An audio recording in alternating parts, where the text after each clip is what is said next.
All right. Okay, folks, I just want to check in. I got the computer and the quality of the video way, way better. I was having some browser setting issues and some had to uninstall and reinstall. Anyway, so the program now is working stellarly. And so we have much higher video quality, which is important for all the imagery that y'all are going to see. Um, there are 18 windows open on my desktop. Um, I have been going through this repetitively. It's it's probably the heaviest emotional load I've ever had to carry in my life, and that says a lot. That's insane. But it is what it is, and it's the best news in the world. It's the worst news in the world. I mean, it's a double-edged sword. That's what it is. But anyway, I want to show you just how much work's gone into what's coming your way. I want to show you some. I just want to show you some drawing stuff that's in this xenomorph folder. It started here. This is where the Lord told me to start here, and then while I was looking at this image of Eros and Psyche, and it's to try and give you the depth of where this went.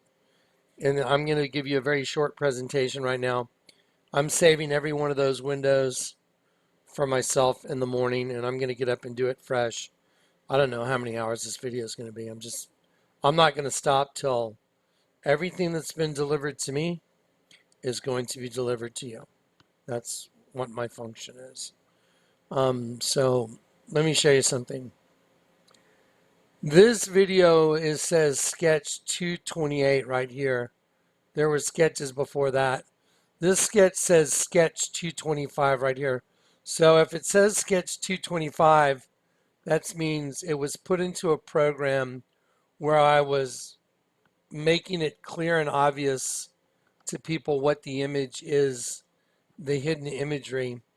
And so I started there at 225.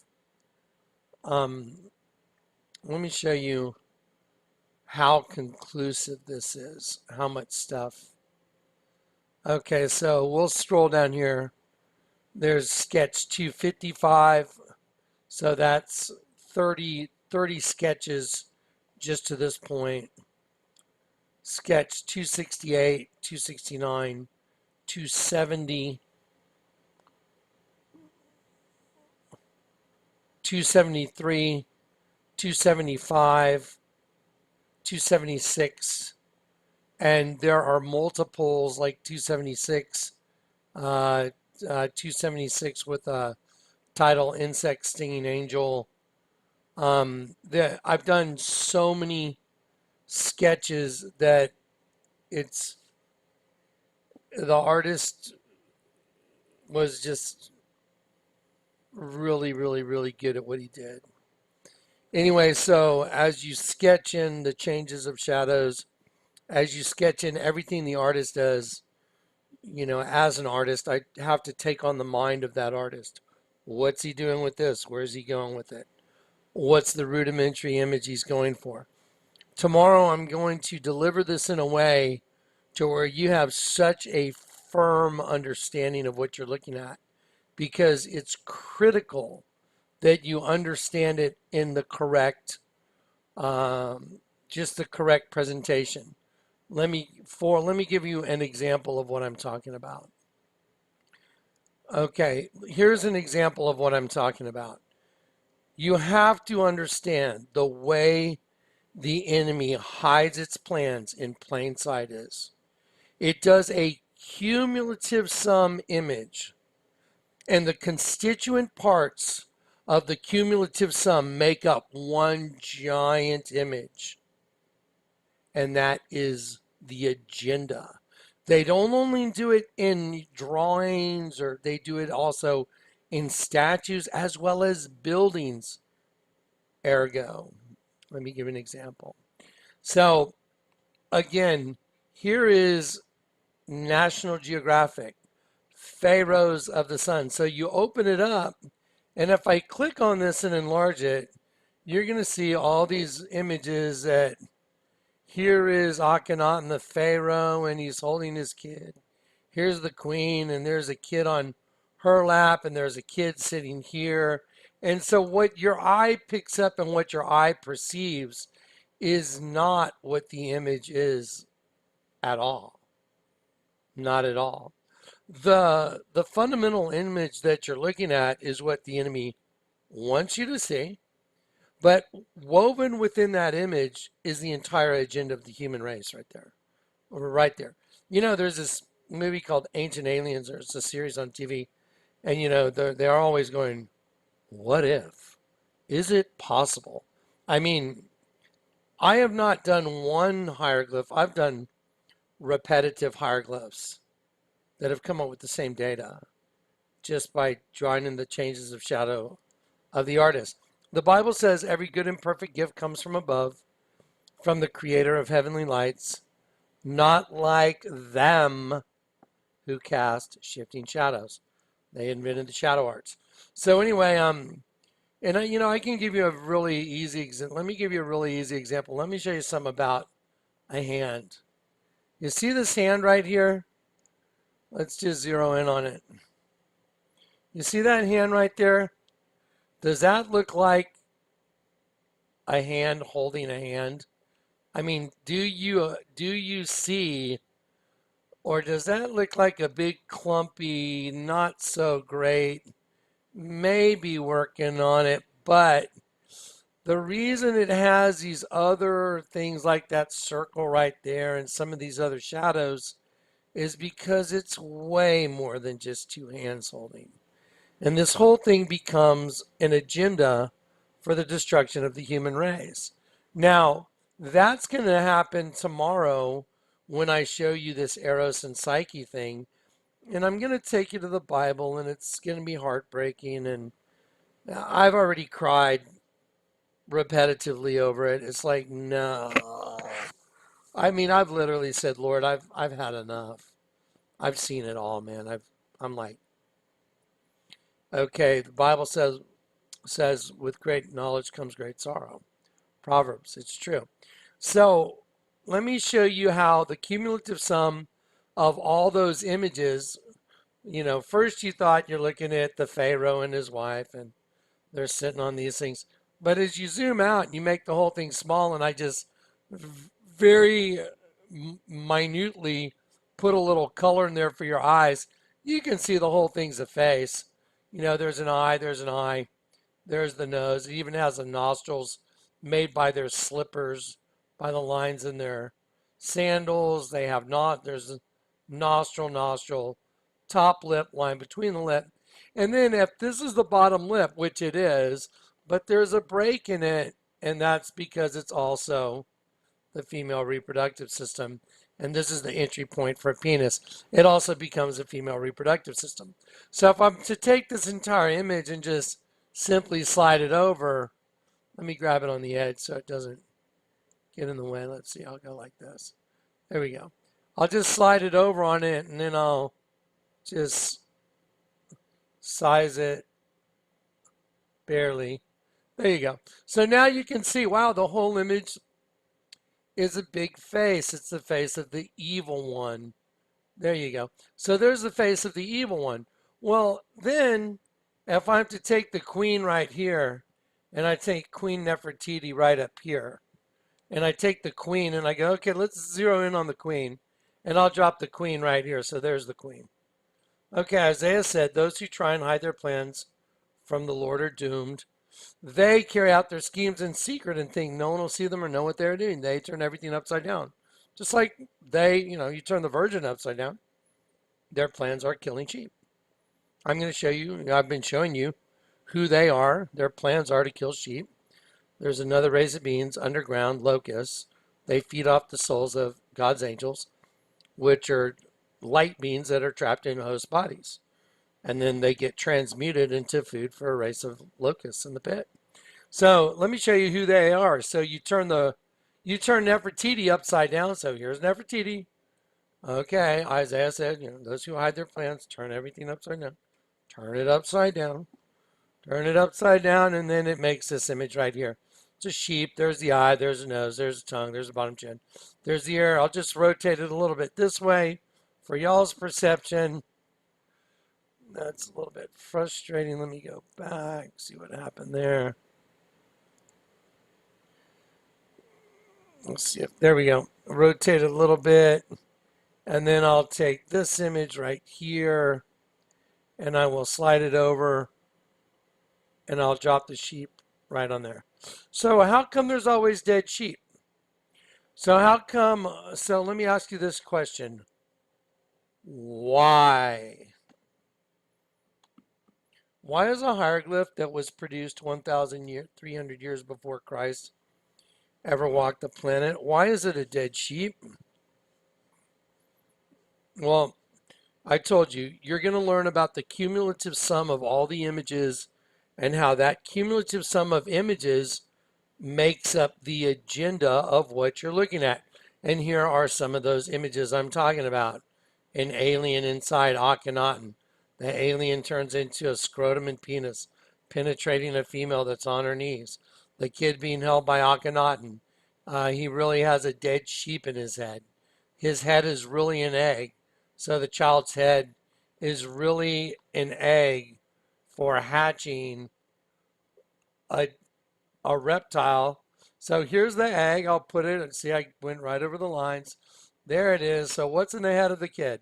Well, I colored the sheep yellow with a pink tongue. So there's the sheep inside the egg. And then there's also a reptile that's in there too, just depending on your understanding of art and how they do their line thing. So here's the reptile in the fetal position. I'll put it over there. So see how the reptile just takes up half the sheep's face? There it is. So inside the kid's head is a reptile, baboon, and a dead sheep, baboon. And so the kid's head is a reptile and a dead sheep.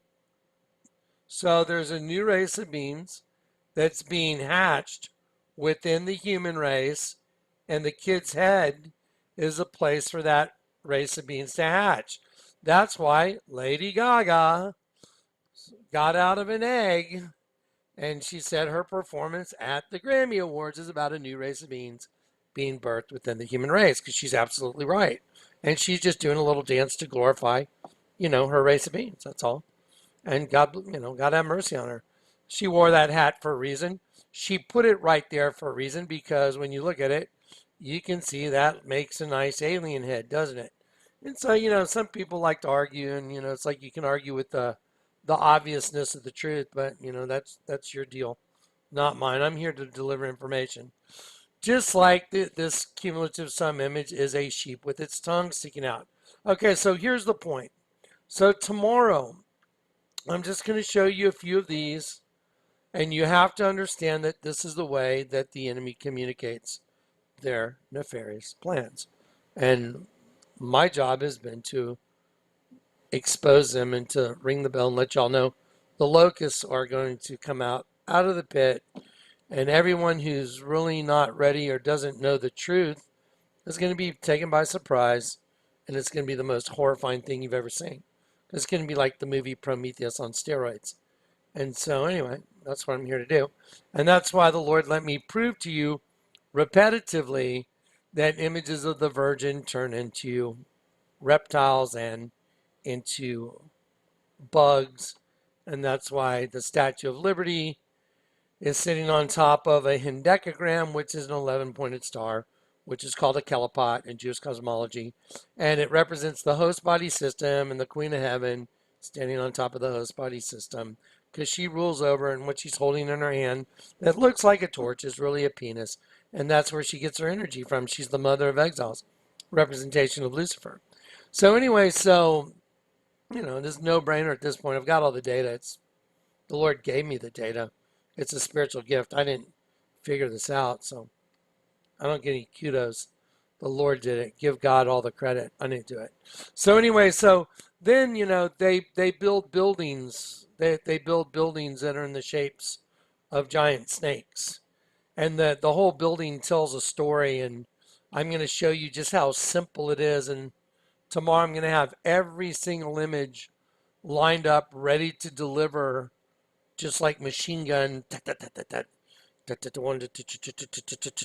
and just lay them all out. And then I'm going to show you Eros and Psyche. I may show you Eros and Psyche in the very beginning for those of y'all that know a lot of this other information. However, when you see it all put together in the correct way, it's going to impact you in a way that you'll know that there's nothing left here. I'm in the world, I'm not of the world. I was awakened inside a host body that I don't belong to this world anymore because I've been converted. I've been born of the Spirit. A lot of people talk about Christians and they think that a Christian is somebody that says they're a Christian. Let me give an example. Let's see. Maybe this is it. I don't know. Let me just check real quick. A lot of people that think Donald Trump is a Christian. I want to be very clear about this. I don't have anything against Donald Trump. I'm not for or against him, but the reality is, I've been to uh, I've been to churches in San Antonio, like John Hagee, his ministry and other big ministries, and they say they're Christians, but they don't know the truth. And if you present them with even the bombings of the U.S. currency on the U.S. currency, they say you're not allowed to show it in their church. What does that tell you? You're not allowed to show someone an image of the Virgin. If you turn it upside down, it's a dead sheep. No, you can't show that here. That kind of behavior. I've seen it in lots of churches. So let me show you this. Let me show you something just for those people that Junebug. President Trump is a Christian, okay? He has prayer meetings, that's good. A lot of people that think they're Christians do channels that are hate channels dedicated to me, but they say they're Christians, which is crazy because the law of love that set us free is how we're supposed to behave towards others. And so there's these people that run around saying they're Christians, but they do hate channels and try and incite people to hatred, which is insane. It's literally wacko. But, again, so Trump is a Christian, okay? He has prayer meetings every day in the White House and Bible study. That's great. That doesn't mean you're a Christian. A Christian has the indwelling spirit of Christ. You have been born again. You have been born of a new spirit. That's what a Christian is. You have been converted. It's not that you just said, oh, I believe Jesus Christ is the Son of God. A lot of people think that if you say that, you're a Christian. We're going to have to get into a day where we do nothing but just the gospel. And so people understand. He is a newborn Christian. Jesus said you will know them by their fruit, and Trump has done all good. Okay, this, whatever. Things you don't even know about. He gave up the good life for us. Now, he did put people ahead of himself, but that doesn't mean that he's not a puppet of the enemy. The Pope is a false prophet, that's correct, but not a reptile. You're incorrect. He stands inside of a big reptile that is the Vatican. The Vatican itself is a reptile, and he's the head of the Vatican. The word Vatican means divining serpent. So, if you want to go into, detail, everybody's part serpent. All you got to do is know what the truth is. You're part one thing and you're part something else. Oh, you mean like the hieroglyph where the kid has a reptile in his head and a dead sheep. Oh, that's interesting. The Vatican's identical to that. Isn't that weird? So here we go. The Pope is a false prophet, but not a reptile. You need to see a doctor. But see, here's June. This person's saying they're a Christian. Okay, well, then let's look at a video real quick.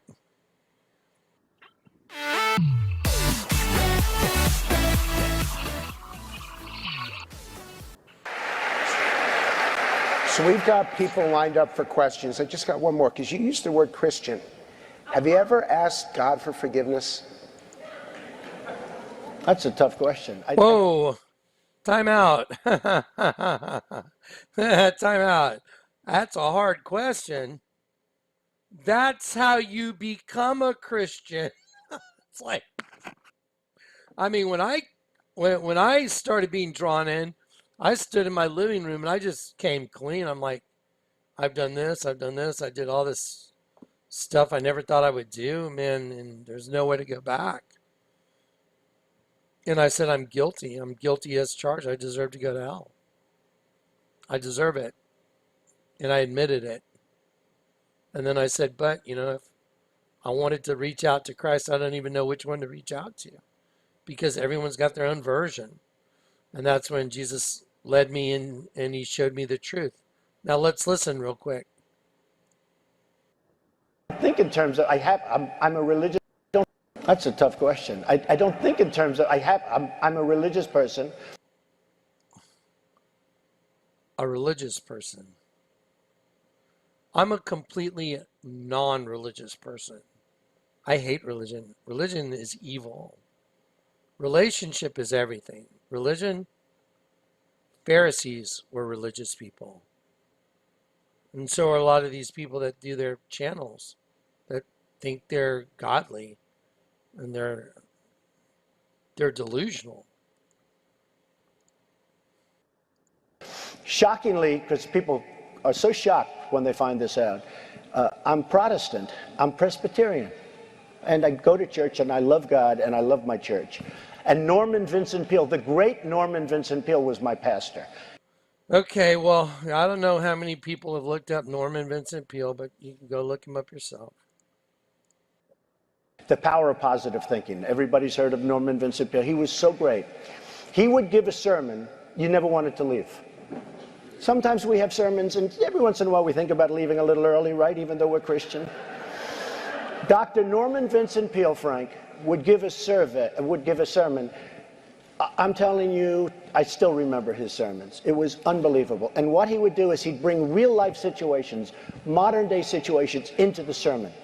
And you could listen to him all day long. When you left the church, you were disappointed that it was over. He was the greatest guy. And then, he passed away, but he was a great... He wrote The Power of Positive Thinking, which is a great book. But have you ever asked God for forgiveness?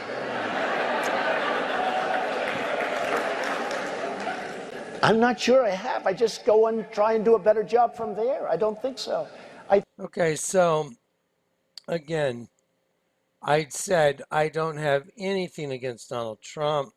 I think as far as the president goes, I think he's in there trying to do his very best under very difficult circumstances.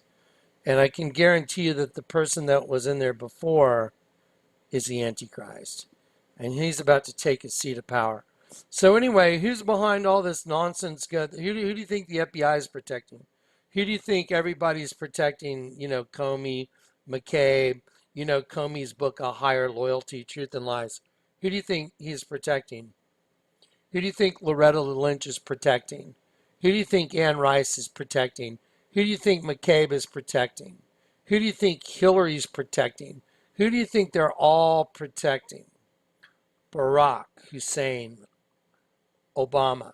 Now, some of you may have seen this this thing that came on an image of Barack where he's dressed up wearing this garb. This is a really good source because if you go through it, they went through the metadata to find out the origin, which, by the way, you can do. Some people are so stupid. Anyway, you can go through the metadata and you can find out who and where something came from if you just have a little bit of savvy. Or if you have friends that work in the internet security business. So anyway, so there's this picture that went viral of Barack Obama.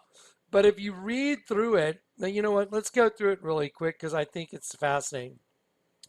This image came up of Barack Obama. Well, I've been telling everybody for a long time, look, this guy's the Antichrist. I've done videos on it. I've done all the spiritual information the Lord's given me, I passed on to you. And I've done several videos. Some of them have, three and a half million views, just one vid. Uh, Probably more like 6 or 7 million mirrored. Anyway, but there's a lot of info in those videos that are just facts. And so you go through the facts, and it's just like the Bible says, I beheld Satan falling as lightning, Barak, from the heavens, Obama. Well, that's pretty weird. And then Barack Obama had a replica of the altar of Pergamum made to give his speech, when he won the election. So he stood on the seat of Satan while he gave a seat. Now, who would have the altar of Pergamum rebuilt? Actually, he asked the Berlin Museum if he could have it disassembled and brought to America, and they said no way. He tried to get the original, but he couldn't get the original, so he had a replica built of the altar of Pergamum, out of the book of Revelations, the seat of Satan. Yeah. And he stood on the seat of Satan and he kept saying, yes, we can, yes, we can, yes, we can. You play it backwards, it's thank you, Satan, thank you, Satan. He has a name, so Barca, and on the back of the passport that Stanley Ann Dunham had removed, so Barca backwards is Hakrab Eos. I showed you Hakrab means scorpion, and Eos means goddess of the dawn, and which in the root is Eo, which is Apollyon. I mean, that's probably just a coincidence. Anyway, so I've given you guys all this info. It's just ridiculous at this point. Okay, so on this image, it says, a disturbing image of President Barack Obama dressed as Satan has emerged online. The image first appeared when it was uploaded on Instagram by an artist named Anne Marie Hope, who was known for illustrations of satanic churches.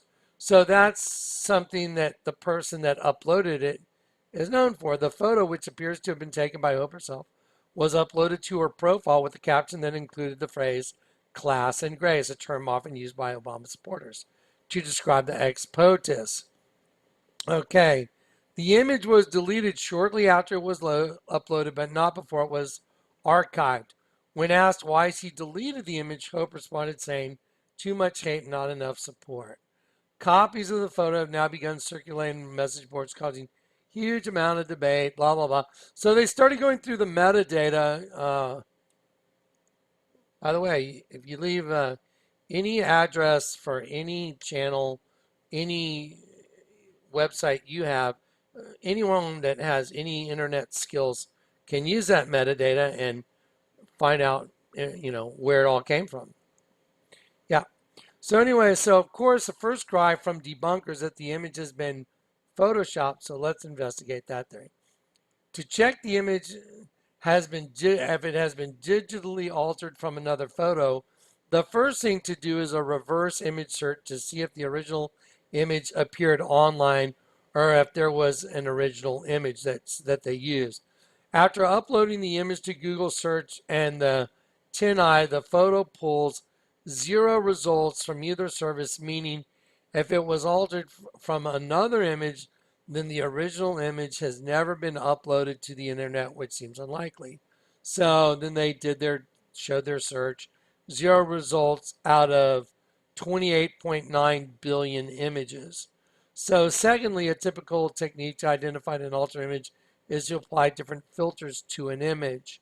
Okay, by applying these filters, it highlights points at which different images may have been joined to look like one image. Again, this shows no image evidence of tampering. So I've done this before. When you apply different filters to it, you're able to see if the image is,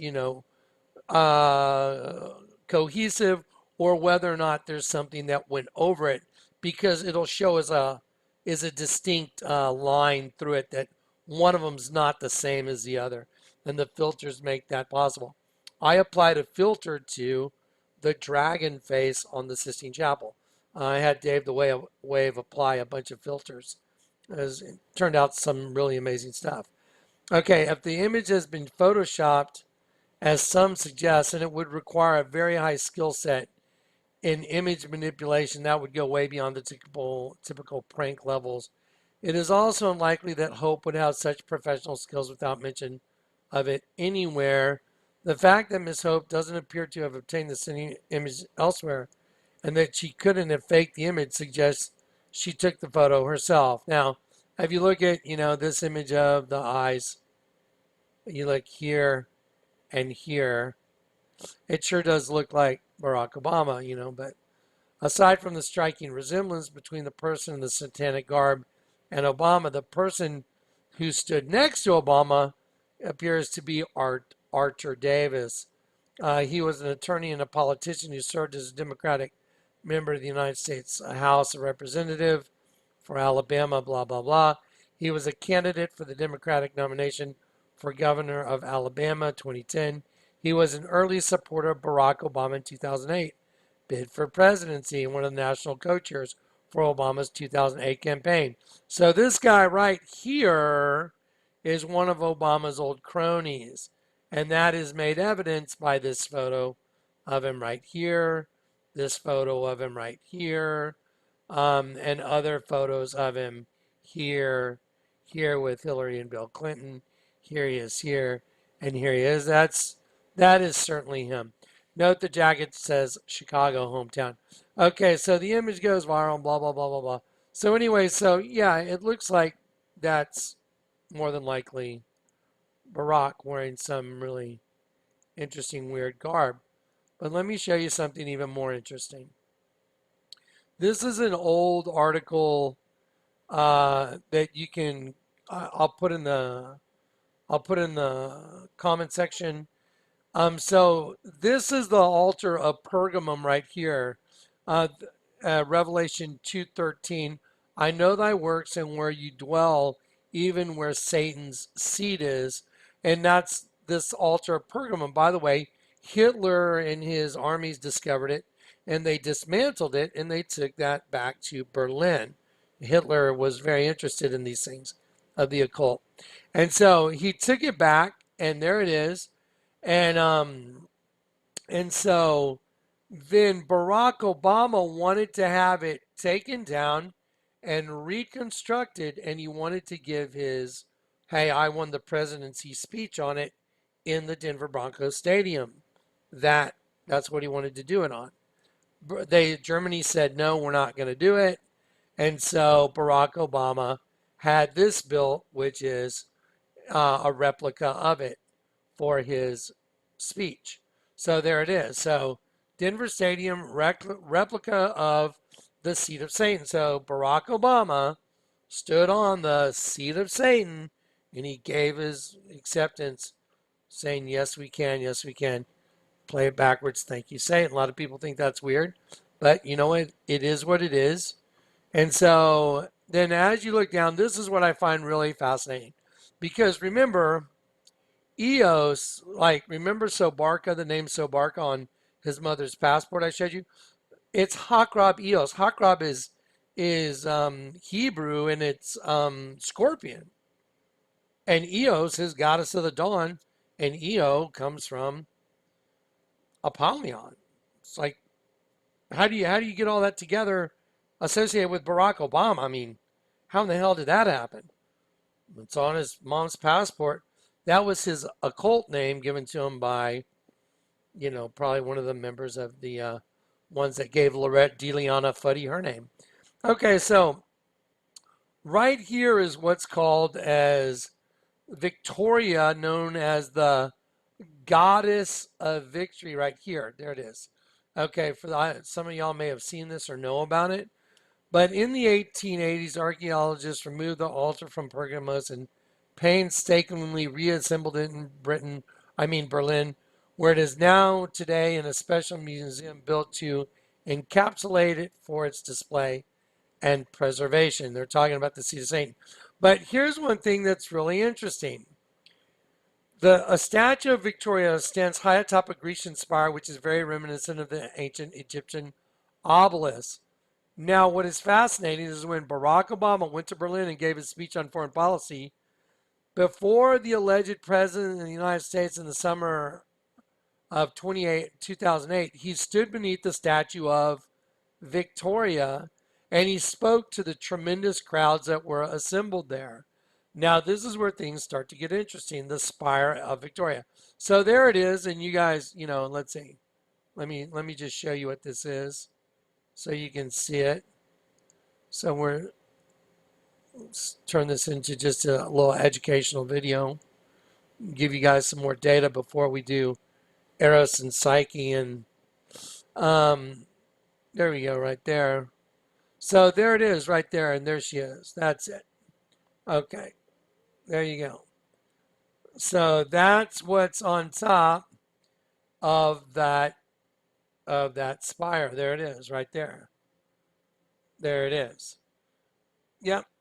And she represents, the other half. There's like, God and goddess. That's what's going on. So now let me show you this again.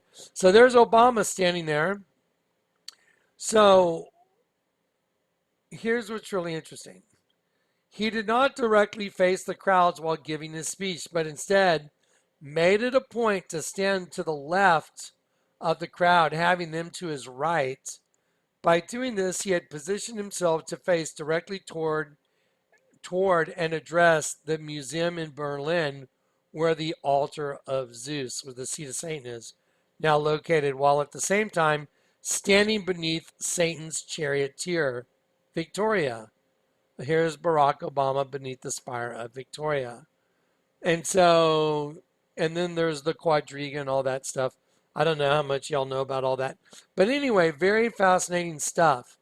And what I'm going to do now is I'm going to delete that from stuff I was going to show you tomorrow.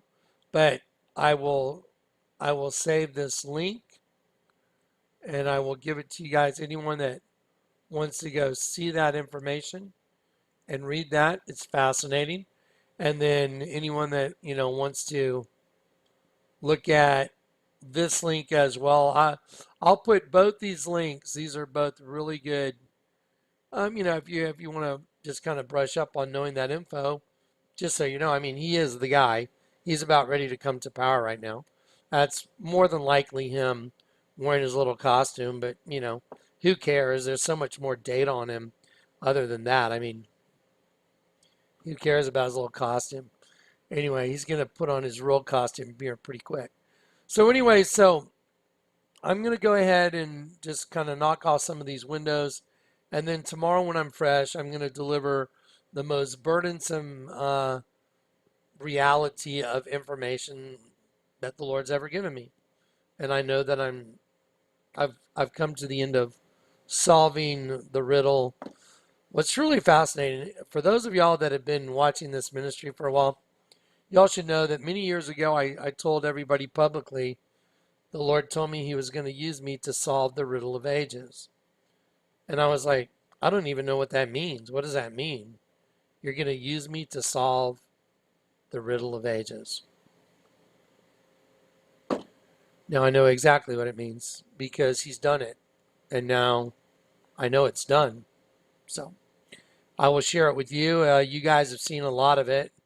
There's no doubt, just by the copious amount of information that's all identical, it's all congruent. Virgin equals bug. Virgin equals dead sheep. Bugs coming out of the pit. Sheep equals angels being eaten by serpent. I mean, it doesn't take a big brain to put together the data that I have. All you have to do is look at the data. The data supports it and the data proves it, and the data goes right to the Bible. So anyway, supernatural spiritual gift delivered by the Lord God to you through me.